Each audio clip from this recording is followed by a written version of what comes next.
رسوله الكريم أما بعد فأعوذ بالله من الشيطان الرجيم بسم الله الرحمن الرحيم وقال الله تعالى في القرآن المجيد يا أيها الذين آمنوا توبوا إلى الله توبة نصوحا وقال النبي صلى الله عليه وسلم كلكم خطاؤون وخير الخطائين التوابون أو كما قال عليه الصلاة والسلام وقال الله تعالى في القرآن المجيد في شان حبيبه محمد صلى الله عليه وسلم إن الله وملائكته يصلون على النبي يا أيها الذين آمنوا صلوا عليه وسلموا تسليما اللهم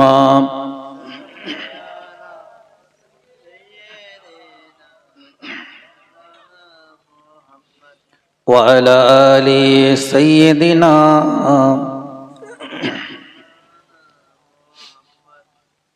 দরুদ পড়ুন ঘুচুক মনের কালো নবীর নামে দরুদ পড়া সকল সময় ভালো আল্লাহুম্মা সাল্লি আলা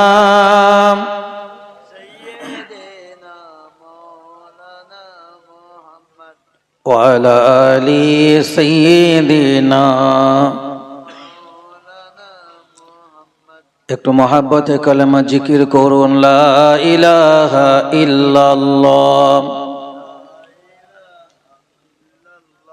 লা ইলাহা ইল্লাল্লাহ লা ইলাহা ইল্লাল্লাহ মুহাম্মাদুর রাসূলুল্লাহ সাল্লাল্লাহু আলাইহি ওয়াসাল্লাম। সমস্ত প্রকার প্রশংসা জ্ঞাপন করছি সেই মহান মহিয়ান করুণাময়ী গফুর ও গফফার আল্লাহ পাক রব্বুল আলামিনের প্রতি, যে মহান মালিক আল্লাহ পাক রব্বুল আলামিন এই ঠান্ডাকে উপেক্ষা করে আমাদিগকে একটি জান্নাতের পরিবেশে আসার মতো মন তৈরি করে দিয়েছেন। সকলে বলি আলহামদুলিল্লাহ। তার সাথে সাথে সমগ্র বিশ্বের জন্য আমার আল্লাহ তানার যে প্রিয় হাবিব সাল্লাল্লাহু আলাইহি সাল্লামকে রহমত স্বরূপ প্রেরণ করেছেন, ওই রাসূল আকরাম সাল্লাল্লাহু আলাইহি ওয়াসাল্লামের প্রতি জানাই অসংখ্য অগণিত দরুদ এবং সালাম। সকলে বলি সাল্লাল্লাহু আলাইহি ওয়াসাল্লাম।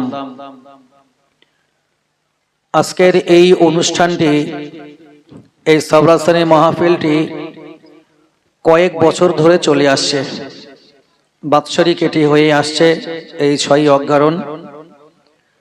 বিগত বছরগুলির মতোই এ বছরেও কর্তৃপক্ষদের পক্ষ থেকে একটি সবরাসানি মাহফিল ইন্তজাম করা হয়েছে আলহামদুলিল্লাহ। বাদ মাগরিবের পর থেকে আলহামদুলিল্লাহ অনুষ্ঠান শুরু হয়েছে। বিভিন্ন আলেমী দিনদের জবান থেকে আপনারা বেশ গুরুত্বপূর্ণ আলোচনা শুনতে পেরেছেন আলহামদুলিল্লাহ। আমার পরপরই শাইখুল হাদিস আল্লামা মুফতি আব্দুল কাইয়ুম সাহেব হুজুর দামাত বারকাতুহুল আলী হুজুর আসবেন, আলোচনা রাখবেন। আখিরি দাওয়া সবরাসানি হুজুর করবেন। আমরা জানি আমরা প্রত্যেকেই একদিন না একদিন মৃত্যুর কোলে ঢলে পড়ব। সেই জন্য মৃত্যুর কোলে যখন আমাদেরকে ঢলতে হবে, এমনিতেই আল্লাহ পাকের পক্ষ থেকে সময় আসবে আর চলে যাব, এই চিন্তা নিয়ে থাকলে চলবে না। বরং আমাকে সদা প্রস্তুতি নিয়ে থাকতে হবে, আমার আল্লাহ যে কোনো মুহূর্তেই আমাকে ডেকে নিতে পারেন।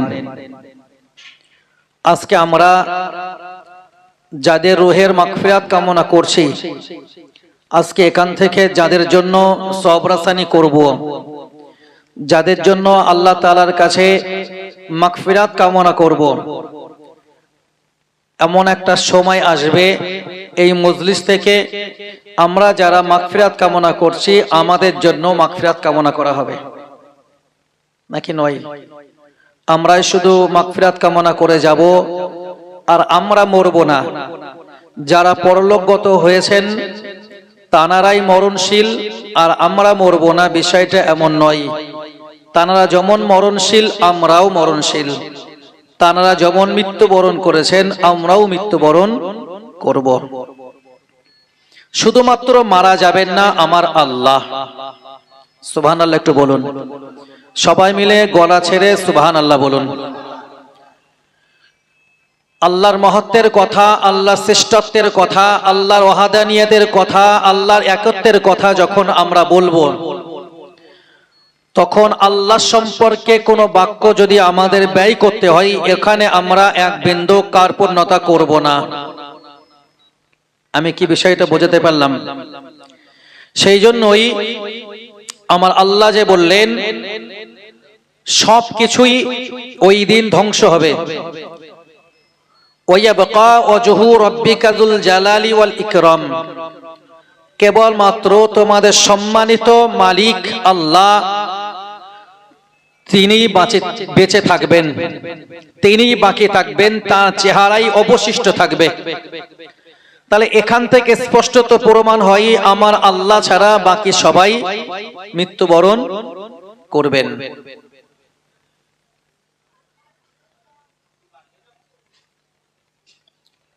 একটি গ্রন্থের ভিতরে লিখিত আছে যে একজন মা তার সন্তান ইন্তেকাল করেছে। সন্তান ইন্তেকাল করার পরে মা অত্যন্ত কষ্টের ভিতরে, মায়ের মন কোনোভাবেই মানতে চাইছে না। যদি কারোর একমাত্র সন্তান হয়, ছেলে বলেন আর মেয়ে বলেন, সন্তান মাত্র একজনই, বাবা মায়ের ওই সন্তানটা একদিকে ছেলের ছেলে একদিকে মেয়ের মেয়ে। তো এই যদি একমাত্র এমন সন্তান হয় আর ওই সন্তানকে যদি আমার আল্লাহ দুনিয়া থেকে উঠিয়ে নেন, আল্লাহর কাছে যদি সন্তানকে আল্লাহ নিয়ে যান, বাবা মায়ের জন্য ওই কষ্টটা মেনে নেওয়া অত্যন্ত কঠিন হয়ে যায়। যদিও বাবা মা সবর ইখতিয়ার করেন, জবানে বলেন ইন্না লিল্লাহি ওয়া ইন্না ইলাইহি রাজিউন, আমরা আল্লাহর জন্য, আমার আল্লাহ আমাদের জন্য যেটা পছন্দ করেছেন আমরাও আল্লাহ তাআলার ওই ইচ্ছাতে খুশি। বান্দা জবানে কথাটা বললেও মনে একটা কষ্ট থাকে অবশ্যই। তো একজন সন্তান যখন মারা গেল, তো মা অত্যন্ত পেরেশানির ভিতরে পড়ে গেল। মায়ের কান্না কোনোভাবেই থামে না। একজন ডাক্তারবাবুর কাছে গেছেন, ডাক্তারবাবুকে গিয়ে বলছেন যে স্যার, আমার এই সন্তানকে যেভাবে হোক একটু ফেরত দিতেই হবে। নাউজুবিল্লাহ একটু বলেন। আচ্ছা, সন্তান কি ডাক্তার ফেরত দিতে পারবে? কথা বলেন, সবাই মিলে বলেন না। কিন্তু মাকে বারবার ডাক্তারবাবু বললেন যে আপনার সন্তান তো ফিরে আসবে না, সে তো মারা গেছে, মারা যাওয়ার পরে তাকে তো আর ফেরত আনা আমার পক্ষে সম্ভব নয়। আল্লাহ রাসূল বলেন লিকুল্লি দাইন দাউন, প্রত্যেকটা রোগের জন্য চিকিৎসা আছে। সুবহানাল্লাহ, আলহামদুলিল্লাহ। আমরা যে কোনো রোগে পড়ি না কেন, আমার আল্লাহ প্রত্যেকটা রোগের জন্য চিকিৎসা পাঠিয়েছেন। সুবহানাল্লাহ। হাদিস শরীফে রাসূল এটাও বললেন মাই জামজাম শিফাউন লিকুল্লি দাইন ইল্লা সাম, পৃথিবীর শ্রেষ্ঠতম নিয়ামতের পানি জমজম, পৃথিবীর শ্রেষ্ঠতম নিয়ামতের পানি জমজম। এই জমজমের পানির ব্যাপারে আল্লাহ রাসূল বলেন মাই জামজাম শিফাউন লিকুল্লি দাইন ইল্লা সাম, এই জমজমের পানি মৃত্যু ছাড়া সমস্ত রোগের ঔষধ। খুশি হয়ে সবাই মিলে সুবহানাল্লাহ বলেন। তো রাসূল বলেন যদি কারোর মৃত্যু চলে আসে তাহলে সেক্ষেত্রে তাকে এমন কোনো চিকিৎসা দেওয়া যাবে না যে চিকিৎসার দ্বারা তাকে বাঁচানো সম্ভব হবে। মৃত্যু চলে এলেই পৃথিবীর আর কোনো চিকিৎসা তার জন্য কাজে লাগবে না, আসবে না কাজে। তবে মৃত্যু ছাড়া অন্য যত জটিল কঠিন রোগ থাকে না কেন, সমস্ত রোগের ব্যাপারে আল্লাহ রাসূল বললেন জমজমের পানি মৃত্যু ছাড়া সমস্ত প্রকার রোগের ঔষধ। আর একটু খুশি হয়ে সুবহানাল্লাহ বলি। হাদিস শরীফে আল্লাহ রাসূল আরো বলেন হাব্বাতুস সাউদাইন শিফাউন লিকুল্লি দাইন ইল্লা সাম। কালো জিরা, কালো জিরা, এই কালো জিরা মৃত্যু ছাড়া সমস্ত প্রকার রোগের ঔষধ। সুবহানাল্লাহ বলেন। কালো জিরা যদি কারো মৃত্যু চলে আসে, মরণ যদি চলে আসে, সেক্ষেত্রে তার জন্য পৃথিবীর কোনো চিকিৎসা নেই। তবে মৃত্যু ছাড়া যত প্রকার রোগ আছে কালো জিরার ভিতরে আমার আল্লাহ সমস্ত রোগের চিকিৎসা বা ঔষধ দিয়ে রেখেছেন। একটু খুশি হয়ে সুবহানাল্লাহ বলি। আমরা দেখেছিলাম যখন করোনা চলছিল, করোনা চলাকালীন আমাদেরকে ঘর থেকে বার হওয়া যাবে না, প্রয়োজনে ঘর থেকে বার হলেও মাস্ক পরে বার হতে হবে, কোনো কিছু ছোঁয়া যাবে না, ধরা যাবে না, ধরতে গেলেই হ্যান্ড স্যানিটাইজার ব্যবহার করতে হবে। বিভিন্ন দোকানের সামনে, হসপিটালের সামনে, ডাক্তারখানার সামনে, কলেজ ইউনিভার্সিটির সামনে, মসজিদের সামনে, মাদ্রাসার সামনে, ক্লাবের সামনে হ্যান্ড স্যানিটাইজার রেডি করা। ওই হ্যান্ড স্যানিটাইজার আগে হাতে লাগান, ভালো করে মাখামাখি করেন, তারপরে ভিতরে ঢোকেন। ডাক্তার যদি আপনার হাত দেখেন নারী চলছে না, চলছে না, চলছে নাকি চলছে না, জ্বর বেশি না কম, শরীরে দুর্বলতা না কমতি, এগুলোও যদি দেখেন, তারপরেও হ্যান্ড স্যানিটাইজার আগে আপনার হাতে লাগাতে হবে। এই পিরিয়ডে একটা নির্বাচন হয়েছিল, ভোট চলেছিল। তো আমরা যখন ভোট নিতে গেলাম তখন আমাদেরকেও ব্যারেল ভর্তি করে হ্যান্ড স্যানিটাইজার দেওয়া, প্রত্যেক ভোটারের জন্য মাস্ক দেওয়া, এগুলো সব ব্যবস্থা করেছিল। আমাদের মাথায় সব ওই কি কোথায় পড়তে হবে এগুলো সব দিয়ে দেওয়া দিয়েছিল। এখন এগুলো দিয়ে মৃত্যুকে আটকানো যাবে না, জীবাণু থেকে হয়তো আটকানো যাওয়া যেতে পারে, কিন্তু মৃত্যু থেকে আটকানো সম্ভব নয়। তো ওই মাটা যখন ডাক্তারের কাছে গিয়ে বললেন, ডাক্তার বাবু আপনি একটু আমার সন্তানের জন্য চিকিৎসা করুন, আমি যেন আমার সন্তানকে ফেরত পাই। মা যখন বারবার তার সন্তানের জন্য কাতর হয়ে গেলেন,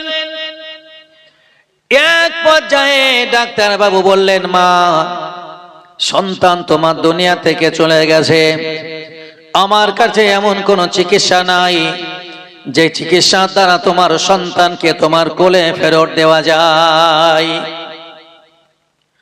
মা কোনোভাবেই মানতে নারাজ। আমরা তো মায়ের কথা ভাবি না, মা বাবাকে নিয়ে কোনো চিন্তা করি না, কিন্তু মা সন্তানের জন্য অত্যন্ত ব্যাকুল থাকেন, বাবা সন্তানের জন্য অত্যন্ত ব্যাকুল থাকেন, ঠিক কিনা? মা সন্তানের জন্য পাগল পাড়া হয়ে এক পর্যায়ে বলল, ডাক্তার বাবু যদি কোনো একটা ব্যবস্থা করা যায়। ডাক্তার বাবু যখন কোনোভাবেই ওই সন্তানটাকে ফেরত দেওয়ার ব্যাপারে মাকে কোন রকম ভাবে বোঝাতে পারছেন না যে ফেরত দেওয়া যাবে না, মারা গেছে তো দুনিয়া থেকে চলে গেছে। কোনোভাবেই যখন মাকে বোঝাতে না পারলেন, এক পর্যায়ে ডাক্তার বাবু একটা বুদ্ধি করলেন, মাকে ডেকে বলল, মা জননী আমি বারবার আপনাকে বললাম সন্তান ফেরত দেওয়া যাবে না, তবে সন্তান যদি আপনি ফেরত নিতে চান তাহলে আমি আপনাকে বলবো এমন একটা বাড়ি থেকে কিছুটা পানি সংগ্রহ করতে হবে। এমন একটা বাড়ি থেকে কিছুটা পানি সংগ্রহ করুন। ওই পানিটা যদি আপনি সেই বাড়ি থেকে সংগ্রহ করতে পারেন, তাহলে ওই পানিটা দিয়ে আমি চিকিৎসার ব্যবস্থা করব, আপনার সন্তান বেঁচে উঠবে। মা, আপনি যদি এত ব্যাকুল, আমি এই চিকিৎসাটা দেব না ভাবছিলাম, তবে আপনি যখন বারবার বলছেন, একটা কাজ করুন, কোন একটা বাড়ি থেকে কিছুটা পানি সংগ্রহ করে আপনি আমাকে দিন।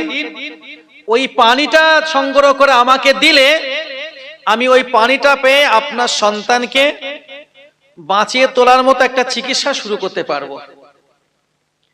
মা খুশিতে বাগে বাগ, যেভাবেই হোক আমাকে তো পানি সংগ্রহ করতেই হবে। এবারে ব্যস্ত হয়ে বললেন, ডাক্তারবাবু কোথা থেকে পানি সংগ্রহ করব? ডাক্তারবাবু বললেন, এমন একটা বাড়ি থেকে সংগ্রহ করবেন পানি যে বাড়িতে কোনো মানুষ মারা যায়নি।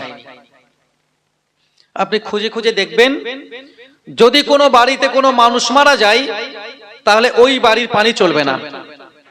যে বাড়ির কোনো মানুষ মারা যায়নি ওই বাড়ির পানি যদি আপনি আনতে পারেন তাহলে আপনার সন্তানের জন্য চিকিৎসা হবে। মা খুব খুশি, একটা পাত্র নিয়ে চলে গেলেন। মা তো ডাক্তারের কাছ থেকে বার হয়ে গেলেন, সন্তানকে বাঁচিয়ে তোলার জন্য ছুটলেন।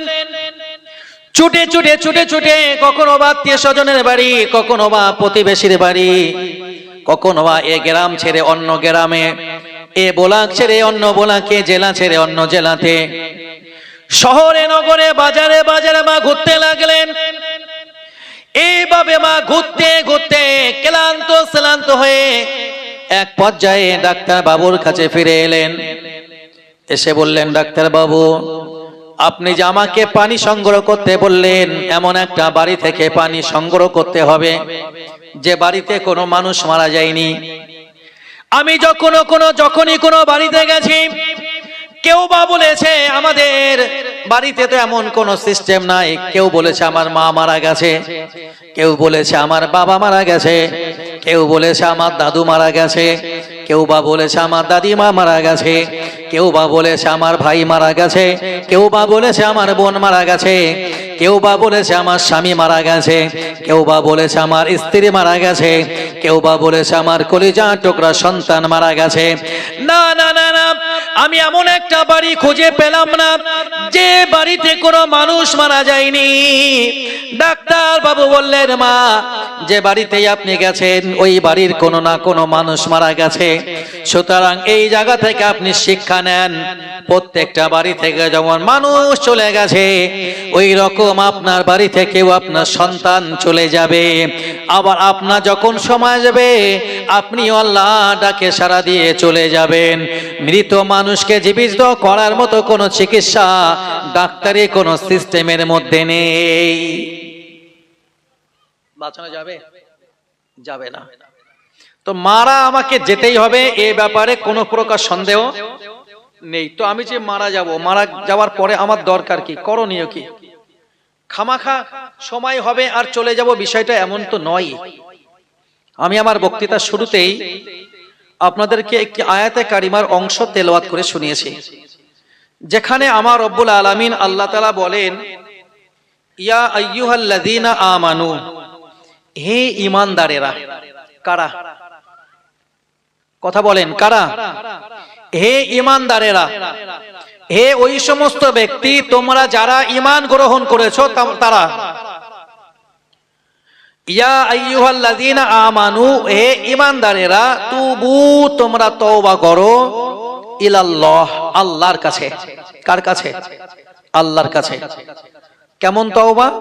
তাওবাতান নাসুহা, বিশুদ্ধ তওবা। সুবহানাল্লাহ বলুন। তাহলে আমার আল্লাহ বললেন, হে ঈমানদারেরা, আমি আল্লাহ বলছি তোমরা তওবা করো, আমি আল্লাহ আমার কাছে। তবে তওবাটা হবে কেমন? বিশুদ্ধ তওবা। আল্লাহ নবী সাল্লাল্লাহু আলাইহি ওয়াসাল্লাম হাদিস শরীফের ভিতরে ঘোষণা দিয়েছেন, কুল্লুকুম খাত্তাউন, তোমরা প্রত্যেকেই অপরাধী, তোমরা প্রত্যেকেই পাপী। ও খায়রুল খাত্তাইনা তাওয়াবিন, আর তোমাদের এই পাপীদের ভিতর থেকে সর্বোত্তম হলো ওই পাপীটা আল্লাহ তাআলার কাছে যে বান্দাটা অপরাধ করার পরে, পাপ করার পরে আল্লাহ তাআলার কাছে তওবা করে নেয়, একটু খুশি হয়ে সুবহানাল্লাহ বলুন। মানুষ হিসাবে আমার তওবা করতেই হবে, অপরাধ আমার দ্বারা তো হবেই। অপরাধ যদি না হয় তারপরেও আপনাকে আল্লাহ তাআলার কাছে তওবা করা লাগবে। অনেকে বলে পাপ করিনি তো তওবা করব কেন? অনেক সময় দেখা যায়, আমরা হজ্জের পিরিয়ডে দেখেছি, হজের ভিতরে কোনো ভুল ত্রুটি হয়ে গেলে দম দিতে হয়। কি দিতে হয়? দম। দম কথার অর্থ হচ্ছে রক্ত প্রবাহিত, রক্ত মানে রক্ত প্রবাহিত করতে হয়। হজের ভিতরে যদি কোনো ওয়াজিব ছেড়ে যায়, হজের ভিতরে কোনো ত্রুটি হয়ে যায়, তাহলে ওই ত্রুটিটাকে থেকে বাঁচার জন্য আল্লাহর রাস্তায় পশু উৎসর্গ করতে হয়, যেটাকে বলা হয় দম দেওয়া। তাহলে কি জন্য দিতে হয়? যদি আমার হজের ভিতরে কোনো ত্রুটি হয়, তাহলে অনেক ক্ষেত্রে কিছু কিছু হাজিকে দেখেছি বলে আমি তো একেবারে অত্যন্ত সতর্ক ছিলাম, আমার ভিতরে কোনো, আমার দ্বারাই কোনো ত্রুটি হয়নি, তো আমি কেন খামাখা ফালতু দম দিতে যাব? আমি এইরকম হাজির পাল্লায় আমার পড়া আছে যে আমি তো হজ করেছি, আমি 100% শিওর আমার দ্বারা কোনো অপরাধ হয়নি, কোনো ত্রুটি হয়নি, হজ্জের ব্যাপারে কোনো ত্রুটি হবে এমনটা আমার দ্বারাই ঘটেনি, তাহলে আমি কেন খামাখা দম দিতে যাব? ত্রুটি হলেই তো দম দেওয়া লাগবে, ত্রুটি যদি না হয় তাহলে দম দেব কেন? আচ্ছা, মানুষ কি ভুলের ঊর্ধ্বে? আমরা কি সবকিছু বুঝি? কথা বলেন। আমাকে আজকেই মাগরিবের নামাজের সময় একজন জিজ্ঞেস করছেন, বলছেন যে আমাকে মামা বলেন, বয়সে আমি অনেক ছোট, তার তুলনায় বয়সে অনেক ছোট, তবুও মামা বলেন। বলছেন মামা, একজনা এবারে হজে যাবেন, তো তিনি হজের একটা ট্রেনিং এ গিয়েছিলেন, তো ট্রেনিং থেকে দুজনা দুই রকম বলেছেন, তো উনি ওটা এসে গুলিয়ে ফেলছেন, কি করবেন? একজন বলেছেন যে কাবা তওয়াফ করার সময় যে কাবা শরীফকে 7 বার প্রদক্ষিণ করা হয়, তওয়াফ করা হয়, ঘোরা হয়, এই 7 বার ঘুরলে পরে বলা হয় একটা তওয়াফ করা। তো এই কাবা তওয়াফ করার সময় একজন বলেছেন যে এই দুই কাঁধ কোনো খুলতেই হবে না, দুটো কাঁধই সমানে ঢাকা থাকবে। আর একজন বলেছেন যে না, 7টা তওয়াফের সময় দুটো কাঁধই খোলা থাকবে। ট্রেনার। আমি বলছি ওদের একটার এই হজ বা ওমরা ট্রেনিং দেওয়ার যোগ্যতা নেই। এই দুজনের কথাই শুনেছেন। কেউ বলেছে কি পুরো 7 বার তওয়াফ করার সময় দুই কাঁধই খোলা থাকবে, তাহলে ইহরাম বাঁধবে কোথায়? বা একটা কাঁধের উপরে ইহরাম থাকবে আর একটা কাঁধ খোলা থাকবে, যদি 7 বার এমনটা করে, অথবা 7 বার চক্করেই দুটো কাঁধই ঢাকা থাকে। এইভাবে যদি শিখে এসে তওয়াফ করে, ও কিন্তু হবে না, ত্রুটি হয়ে যাবে। আমি এই কথা শুনে আমার এমন খারাপ লেগেছে যে এইরকম ট্রেনারদের এক বিন্দুতম যোগ্যতা নেই যে তারা হজ বা ওমরার ট্রেনিং দেবে। আমি যখন হজে যাই, ঠিক ওই রকম একজন ট্রেনার, তিনি হজের ট্রেনিং দিচ্ছেন। আমি সচরাচর খুব একটা ট্রেনিং নিতে যেতাম না। আমার সঙ্গে যারা যেতে চাইতেন তারা একটু মাঝে মাঝে উতালা হয়ে যেত, এখানে ট্রেনিং হচ্ছে, ওখানে ট্রেনিং হচ্ছে, সেখানে ট্রেনিং হচ্ছে, তো না গেলে শিখবো কি? তো আমি তো কাউকে আটকাতে পারি না, যার যেটা মন চায় সেটাই। আমি মাঝে মাঝে মনে মনে হতো যে অন্য জায়গা থেকে 2 ঘন্টা ট্রেনিং এনে যা করবে, আল্লাহ চাইলে আমি 10 মিনিটে তার চাইতে ভালো ট্রেনিং দিয়ে দেবো ইনশাআল্লাহ। এটা আমার অহংকার না, আল্লাহ চাইলে। তো যাই হোক, আমি একটা ট্রেনিং এ গেলাম। তো যাওয়ার পরে আমি আমার মতো বসে আছি, হঠাৎ আমার নাম ঘোষণা করলো যে আপনি কিছু বলতে হবে আপনাকে।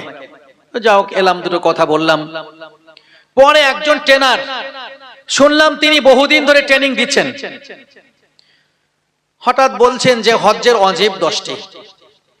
কেউ একজন বলেছেন যে 10টি কেন? বলে না 10টি। তো উনি ওনার মতো বলছেন। আমি দেখলাম যেহেতু মানুষ হজ করতে যাবেন, এখানে তো ভুল করানো যাবে না। উনি যখন বারবার জোর করে বলতে চাইছেন তো বলুক।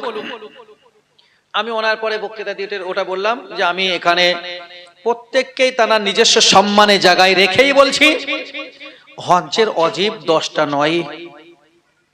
হজ্জের ওয়াজিব 10টা নয়। হজ্জের ওয়াজিব হচ্ছে 6টি আর ফরজ হচ্ছে 3টি। ফরজ আর ওয়াজিব নিয়ে 9টি আর শুধু ওয়াজিবে ঠেলে দিয়েছে 10টি।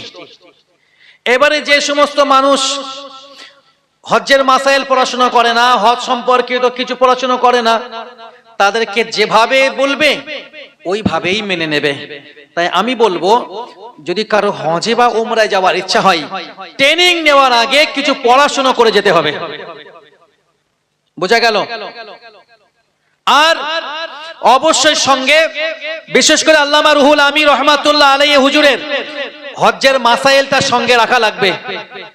একজন হজকারী ব্যক্তির জন্য হজের ভিতরে ফরজ বলেন, ওয়াজিব বলেন, অন্য কাজ কারবার পালনের জন্য বলেন, কিভাবে পালন করবেন, ত্রুটি হয়ে গেলে কিভাবে পূরণ করতে হবে, একেবারে সবিস্তারে আল্লামা রুহুল আমিন রহমাতুল্লাহ আলাইহি হুজুরের হজ্জের মাসাইলের ভিতরে বিস্তারিত আলোচনা করা আছে। আলহামদুলিল্লাহ। একজন হজকারীর জন্য অবশ্যই ওই কিতাবটা সঙ্গে রাখতে হবে। আমরা তো সহজে বিশ্বাসী, সব সময় আর সহজে বিশ্বাসী হলে হবে না। কোরআন শরীফে এমনও আয়াত আছে যেগুলো একেবারে ইজি পড়া যায়, আবার এমনও আয়াত আছে, শব্দ আছে যেগুলো উচ্চারণ করতে গেলে দাঁত ভেঙে যাবে। কি সালাউদ্দিন সাহেব, আবেদ সাহেব তো আমার সামনে আছেন নাকি? সব সময় সহজে চলবে না। যেমন নামাজ আদায় করার ব্যাপারে, ও ফজরের সময় 4 রাকাত নামাজও আছে, হালকা হয়ে যাবে। আবার এশায় 17 রাকাত বা 13 রাকাতও আছে। সুন্নাতে গায়ের মুআক্কাদা বাদ দিলে 13 রাকাত।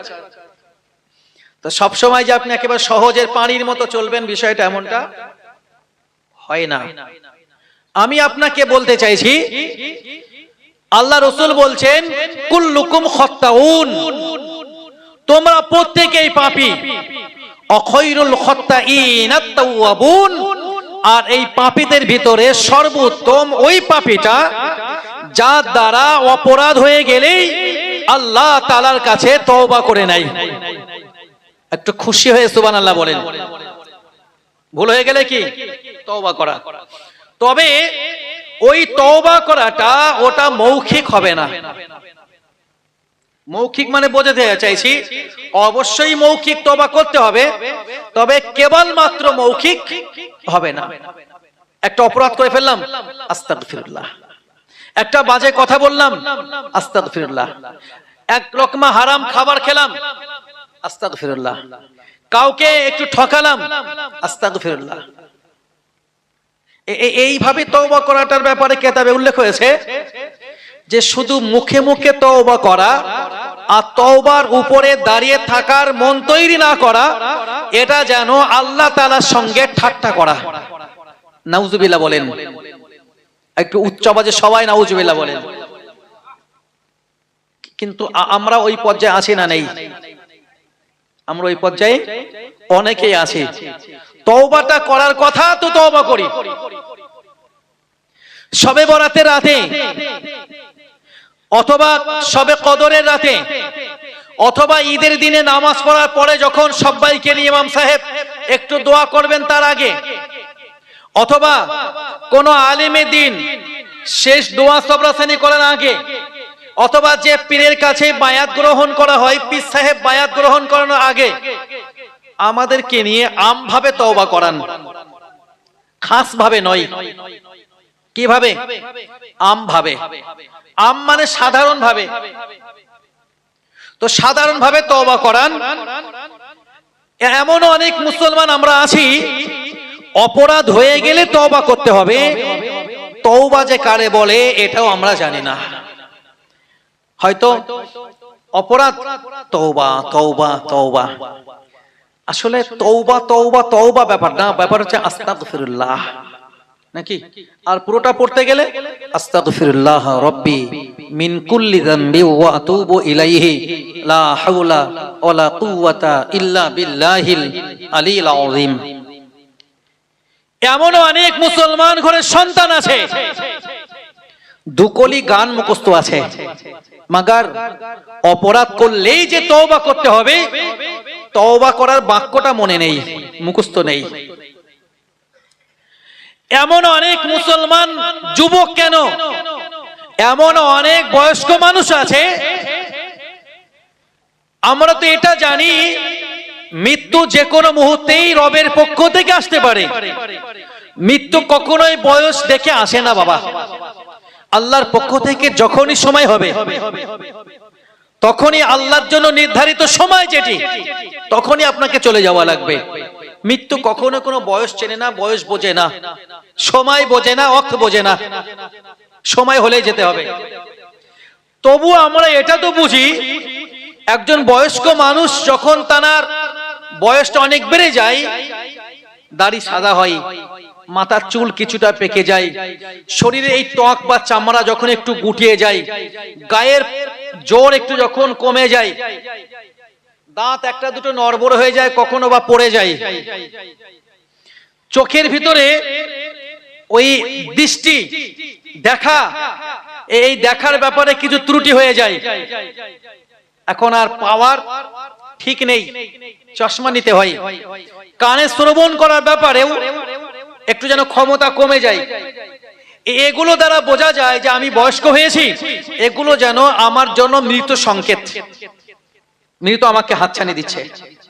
আমরা গোদা বাংলা একটা কথা বলি, কোন বয়স্ক মানুষ দ্বারা যদি কোনো অপরাধ হয়, অনেক ক্ষেত্রে আমরা বলি যে একটা পা দৌড়ে আর একটা পা গড়ে, তারপরেও এমন কাজ করতে পারলো, এটা বলেন না? বলেন না? একটা পা দৌড়ে আর একটা পা গড়ে, গোড় মানে কবর আর এখানে দৌড় মানে বাড়ি, অর্থাৎ আমরা বলি যে একটা পা এখনো তার বাড়িতে, তবে আর একটা পা এখনো যেন কবরে, তার মানে তার জীবনটা দু নৌকায় পা দিয়ে চলছে। আমরা যেটাকে বলি দু নৌকায় পা দিয়ে চলা, দু নৌকায় পা দিয়ে চলা, তার জীবন চলছে, মাগার একটা পা কবরে আর একটা পা তার ঘরে। এইভাবে জীবন চালানো, আমরা বলি দু নৌকায় পা দিয়ে চলাটা ভালো নয়, কথা বলেন? এইভাবে জীবন অতিবাহিত করার সময় যদি কোনো মানুষ মনে করেন আমি এখনো তরুতাজা, আমি এখনো যুবক, আমি এখনো বলিষ্ঠ, আমি এখনো আমার কাজ কারবারগুলো ঠিক মতো চালিয়ে নিতে পারবো, তার জন্য আমার সবিনয় নিবেদন, এটা করেন না। এখন আপনার কাজ যদি আপনার প্রয়োজন পূরণ করে দেওয়ার মতো কেউ সহযোগী হয়, তাহলে আপনি আপনার পরিপূর্ণ মনটা আল্লাহর দিকে করে দেন, নাকি নয়? আমার এখন দরকার কটা দিন খেয়ে দিয়ে চলে যাব, এখন দরকার কয়েকদিন আল্লাহ আল্লাহ করে চলে যাব, আমার আর দরকার নেই। দরকার তো দুটো খাওয়ার, আল্লাহ পাক ঠিক ম্যানেজ করে দেবেন। দরকার তো আমার শরীরটাকে ঢেকে রাখার জন্য কিছু পোশাক পরার, এটা আমার আল্লাহ ঠিক ম্যানেজ করে দেবেন। দরকার তো হঠাৎ অসুস্থ হলে একটু চিকিৎসা নেওয়ার, আমার আল্লাহ পাক ম্যানেজ করে দেবেন। আমি এখন সেই জায়গায় রয়েছে, এখন আমার আর বেশি দুনিয়ার দিকে তাকানোর দরকার নেই। এই দাবিটা ভুল নয়, নাকি নয়? তারপরে আমরা অনেক সময় দেখি বয়স্ক মানুষেরাও অপরাধ করতে কম করে না, এমনকি যুবকদের চাইতেও বেশি। এই হালিপুরে এখনো হয়তো মাস 2 হবে, আমি মাদ্রাসায় যাওয়ার রাস্তায় গাড়ি একটু স্লো করলাম, ভাবলাম একজন লোকের মুখ থেকে একটা বিড়ি কেড়ে নিয়ে ফেলে দেবো, একদম পুরো নিয়ত করেছে। তারপর মনে হলো যে গালাগালি টালি করবে, দরকার নেই, যাবেন করবে। আজকে কথাটা বলতাম না, আজকে আবার তার সঙ্গে দেখা। আমি যখন মাদ্রাসা থেকে ফিরছি, দেখি ওই কাঁধে হাজি রুমাল আছে, পরনে পাঞ্জাবি, মাথায় টুপিও আছে, সে আবার সুযোগ বুঝে বেরিয়েও ধূমপানও করে। মরার চিন্তা মনে হয় খুব ভালোই আছে মাথায়, বলেন? অনেক ক্ষেত্রে আমরা দেখি, এ কথাটা আমি আগেও বলেছি, অনেকে আমার কাছ থেকে শুনেছেন, বাবা একটা সন্তানকে পড়তে দিয়েছেন মাদ্রাসায়, তো সন্তানকে বাবা মাদ্রাসা থেকে ফেরাতে গেলেন, ছুটিতে বাড়ি আনতে গেলেন, বাবাও গাড়িতে বসা, সন্তানও গাড়িতে বসা। বাবার পিছনে যে সন্তানটা বসে আছে, হয়তো মাদ্রাসাতে কোরআন পড়ছে, সন্তান তার 2 পারা হাফেজ, সন্তান তার 5 পারা হাফেজ, সন্তান তার 10 পারা হাফেজ, সন্তান তার 15 পারা হাফেজ, হয়তো সন্তানের হাফেজ কমপ্লিট হয়ে গেছে, এবার পাগড়ি নেবে। একটু মাদ্রাসার ছুটিতে বাবা আনতে গেলেন, পিছনে তার হাফেজে কোরআন সন্তান বসা, বাবা সামনে বিড়ি সিগারেট ফুঁকতে ফুঁকতে আসছে, বিড়ির ধোঁয়া সিগারেটের ধোঁয়া তার সন্তানের গায়ে মুখে। এগুলো চোখে পড়েছে কোনোদিন? আমার তো পড়েছে, অনেক অনেক পড়েছে। আমি চেষ্টা করলে নাম ধরেও বলতে পারি, আর এখানে বসে নাম ধরে এমনও বলতে পারি একজন হলেও চিনবেন, আরো বেশি লোক চিনবেন, তারপরে একজন হলেও চিনবেন। এগুলো চোখে দেখা। তো এই বাচ্চাটার মুখে কিন্তু কখনোই এমন বিড়ি সিগারেট ওঠে না, ধূমপান করে না, বাবা করে। সন্তানের ভেতরে আল্লাহর ভয় ঢুকলেও বাবার ভেতরে এখনো ঢোকেনি। বোঝা গেল কেন ঢোকেনি? এই জন্য ঢোকেনি, মৃত্যুবরণ যে আমাকে একদিন করতেই হবে, আল্লাহ তাআলার সামনে যে একদিন আমাকে দাঁড়াতেই হবে, কবরে যে আমাকে যেতে হবে, এই বিষয়গুলো মনে হয় মাথা থেকে বেরিয়ে গেছে। আজকে তো সাবরাসানি মাহফিল, মুর্দাদের রুহের মাগফিরাতের জন্য, তাই তো নাকি? সবাই মিলে বলেন। আচ্ছা, মুর্দাদের রুহের মাগফিরাতের জন্য, তার আগে কোন মুর্দা মানুষের পায়ের নিচেই আল্লাহ তাআলার জান্নাত, এই বিষয়টা হাদিসের মধ্যে পাওয়া যায়নি। বরং হাদিসে এটা পাওয়া গেছে, রাসূল বললেন আজ-জান্নাতু তাহতা আকদামিল উম্মাহাত, মায়ের পায়ের নিচেই সন্তানের জান্নাত। তো সুবহানাল্লাহ বলেন, কার পায়ের নিচেই? মায়ের পায়ের নিচেই। রাসূল বলেন আজ-জান্নাতু তাহতা আকদামিল উম্মাহাত, মায়ের পায়ের নিচেই সন্তানের জান্নাত। সুবহানাল্লাহ, একটু খুশি হয়ে বলেন, কার পায়ের নিচেই? কথা বলেন সবাই মিলে। যদি কেউ না বলেন, যে মুখ খুলবে না, তা আমি বুঝবো সে মায়ের ব্যাপারে যত্নশীল না।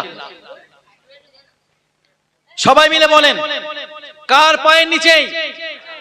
মায়ের পায়ের নিচেই আল্লাহর দয়ার জান্নাত। আচ্ছা, ওই মায়ের পায়ের নিচেই আল্লাহর দয়ার জান্নাত, এই কথাটা যদি আমরা জানি, তারপরে কি মায়ের ব্যাপারে আমরা গাফেল হব? আমাদেরকে এখনো শুনতে হয় এই কথা। আজ থেকে এখনো 1 মাস পূরণ হয়নি। একজন হাজী সাহেব ফোন করেছেন ফজরের নামাজের পরপরই। তো আমি সচরাচর স্বাভাবিক জলসা থেকে যখন ফিরি, তো রাতে স্বাভাবিক আজকে তো সকাল সকাল ফিরবো ইনশাল্লাহ, এখান থেকে তো আমার আর প্রোগ্রাম নেই, কিন্তু যখন অধিক গভীর রাতে ফিরি, তো ফজরের নামাজ কালাম করে ফোন সাইলেন্ট করে দিয়ে শুয়ে থাকি। পরিষ্কার কথা, যদি কেউ ফোন করে পরে উঠে ব্যাক করি। তো সেদিনে আমার ফোন সাইলেন্ট করা হয়নি, ফজরের পরপরই একজন ফোন করেছেন। এই কথাটা বলতে গিয়ে আমার গায়ে লোম সোজা হয়ে যাচ্ছে। আল্লাহু আকবার। একজন হাজী সাহেব আমাকে জিজ্ঞেস করছেন, বলছেন মুফতি সাহেব একটা কথা বলতাম। কি বলুন? তো বলল, বড় লজ্জার কথা। কেমন কথা? সবাই মিলে বলেন, লজ্জার কথা। কি লজ্জার কথা? বললেন, পুত্র সন্তান, ছেলে সন্তান, তার মায়ের গোপন জায়গাগুলোতে নোংরা লেগে থাকলে ওই নোংরাটা কি পরিষ্কার করে দিতে পারবে? প্রশ্নটা খুব ভালো করে খেয়াল করেন। কোন পুত্র সন্তান, ছেলে সন্তান, তার মায়ের গোপন অঙ্গে কোন নোংরা লেগে থাকলে, তার মানে নোংরা মানে কি? প্রস্রাব পায়খানা লেগে থাকলে ওটা কি এই ছেলে সন্তানেরা পরিষ্কার করে দিতে পারবে? তো এক বাক্যেই তো ফতোয়া দিলে হবে না। ফতোয়া তো এক বাক্যেই তারা দিতে পারে যারা ফতোয়া নিয়ে পড়াশোনা করেনি। কথা ঠিক বুঝছেন?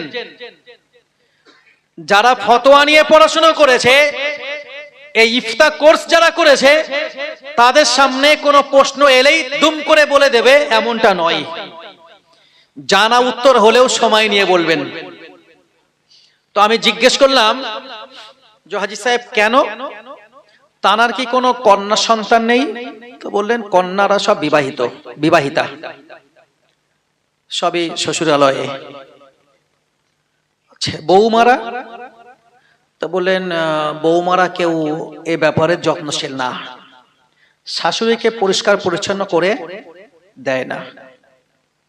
মা যখন নোংরা হয়ে যান বা পায়খানা বা প্রস্রাব করতে চাইছেন, পায়খানা করবেন, তখন মা কষ্টের জন্য একটু আশপিস করে, একটু ছটফট করে, একটু শরীর যেন কাঁপাকাঁপি হয়, কিন্তু মায়ের কাছে আসার মতো কেউ নেই, না কন্যা সন্তান না বৌমা।